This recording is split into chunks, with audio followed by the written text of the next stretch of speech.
All right, today I'm winter birding, just going around and looking at different spots. Winter birding is a little bit different. It's, especially if you're not on water, there's not as much activity going on, so we'll see if we see anything today. I will take a few birds on camera, would be fantastic. If we don't see much today, we'll try again tomorrow, and hopefully we'll have, enough content for you guys.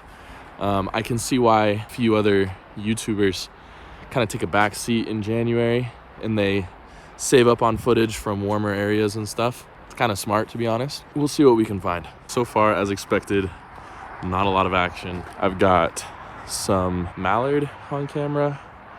They're kind of the only ones hanging out. The river's half frozen, so there was a few of them. Saw 4 of them.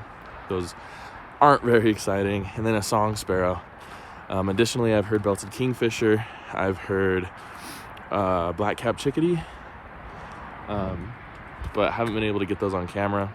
I'm looking for cedar waxwing. They usually hang out here, but maybe they've moved on. So I don't know. Winter birding's tough, but it takes like one owl or a really cool hawk or falcon will make this day worth it.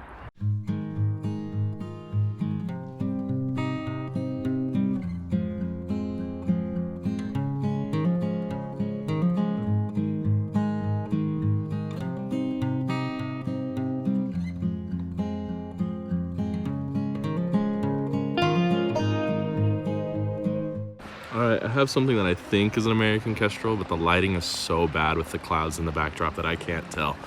So I'm gonna go look at it, see what we got on camera, and come back with an answer.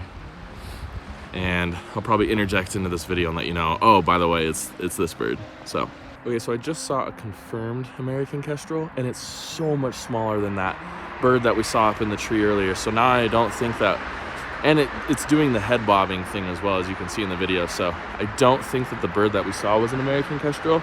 So I'm really confused at this point. After brightening up the footage a little bit, I'm able to see that this is a merlin. It's difficult to tell in the beginning because the footage was so dark, but it's cool what technology can do these days. And this is such a beautiful bird to get on camera once again.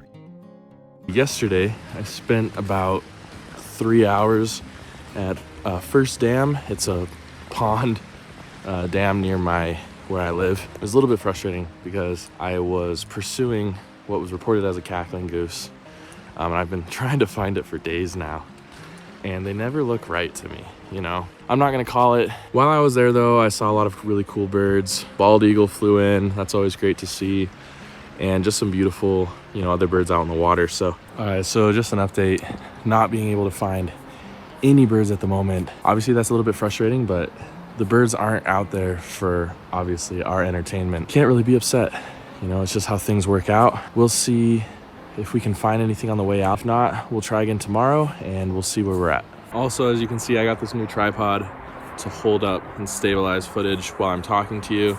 Obviously I won't be able to use it all the time, but it is a nice tool to have. So yeah, hope you like these, more stable shots where I can just be talking to you instead of holding the camera all shaky. Not the best of luck as far as birds go, but it's also January, so that's to be expected. I'm gonna head back out tomorrow, see if we can find anything else special, and call this day a quit. All right, I just got back from looking for some evening grosbeaks. However, a Cooper's hawk showed up and spooked all the birds away. Thank you to Eddie for allowing us to look for the grosbeaks. We'll probably go back and look for them again, maybe the next couple days, who knows. But on my way out, I did find a group of wild turkey sitting in a tree, which is kind of funny. So turkeys, wild turkeys, great bird to get, first of the year as well. And it's nice to pick up some birds as the winter's pretty slow. So any birds that we get is exciting at this point. All right, everyone, it is an early morning, not too early. It's about 10 a.m. But I am heading out to try to find Utah's second record ever of a gilded flicker.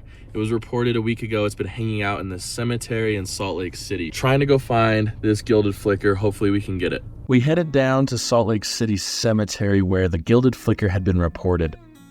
However, because this is a cemetery, I didn't necessarily feel comfortable filming and vlogging too much, except for the birds that were in the area. The first bird that we were able to see is a ruby-crowned kinglet. Now this bird is so difficult to get on camera. It's one that's very elusive and very jumpy back and forth, and so these were the best shots I could get. The next bird was a super exciting one for me, a red-naped sapsucker. Now this is a rare bird for Utah. It's not super rare. There are several sightings every year, but this bird is absolutely beautiful, a lifer for me, and I was so happy to get it with its beautiful black and white and red. We were also able to get a great horned owl sitting up in a tree. Every medium-sized bird like this robin had us wondering if it was the gilded flicker. We did eventually see some flickers, but they were always just red-shafted northern flickers and not the gilded flicker. Near the entrance of the cemetery was this family of California quails hanging out. Now these were absolutely cute. However, you can see that there is a McDonald's cup. Please throw away your trash, people, because these beautiful birds do not deserve to be living amongst our garbage. We weren't able to find the gilded flicker, unfortunately, but we did walk around to get a better angle of the owl. However, it wouldn't ever turn around, so we just got shots of its back. All right, I'm up in the mountains right now, looking for some rosy finches and some, what are they, black-capped finches? Black rosy finches? Black rosy finches. Black and gray rosy finches is what we're looking for. I'm here with my friend Will, and hopefully we can get out of the snowstorm when we're done. But let's go see what we can find. The wind picked up and the snow started to fall even harder, but we found the gray-crowned rosy finches up in a tree. There were almost 50 of them there. We could only pick out gray-crowned rosy finches and not the other one, unfortunately. I did, however, get my first Utah Stellar's jay. This bird is one of my favorites. We always saw them in Flagstaff. They were a common backyard bird, but in Utah, they're kind of hard to find. The snow started to fall down harder, and I was worried about my small car being able to get down the canyon. So we took one last look at the gray-crowned rosy finches and decided that it was time for us to go. I was super happy about getting this lifer though.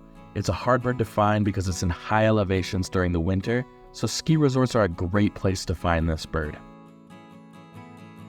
We slowly made our way back down the canyon, and fortunately the roads were pretty clear. We probably could have stayed longer, but I'm glad we decided to leave and play it safe. One of the road that pans over to you. Rosy finches! Will and I saw the gray rosy finches, and we had to hightail it out of there because the snow picked up tremendously. So we're making one more stop at Lee Cay Ponds to pick up maybe a few more species for the day. And we also got my Utah first Stellar's jay. So super happy about that. I also got my lifer Clark's Nutcracker, but didn't get it on camera. So you guys are gonna have to wait to see that one in a future video. All right, it's been a few days since I saw the gray-crowned rosy finches and those other amazing birds. It was a fantastic trip. I'm super happy that we got some of those really cool birds, sometimes hard to see birds. Let me know in the comments below, what's the coolest bird that you've seen this winter so far? Some of you might have an advantage as you're not in colder places, but yeah, let me know in the comments below. Probably in a near future video, I will be heading back up to Alta Ski Resort to try to find the Clark's Nutcracker, get better footage of these gray-crowned rosy finches and the black rosy finches as well. So stay tuned for that. I think you guys are really going to enjoy that video. Thank you so much for joining me on this journey. I hope to see you all next time on Bright Eyed Birding.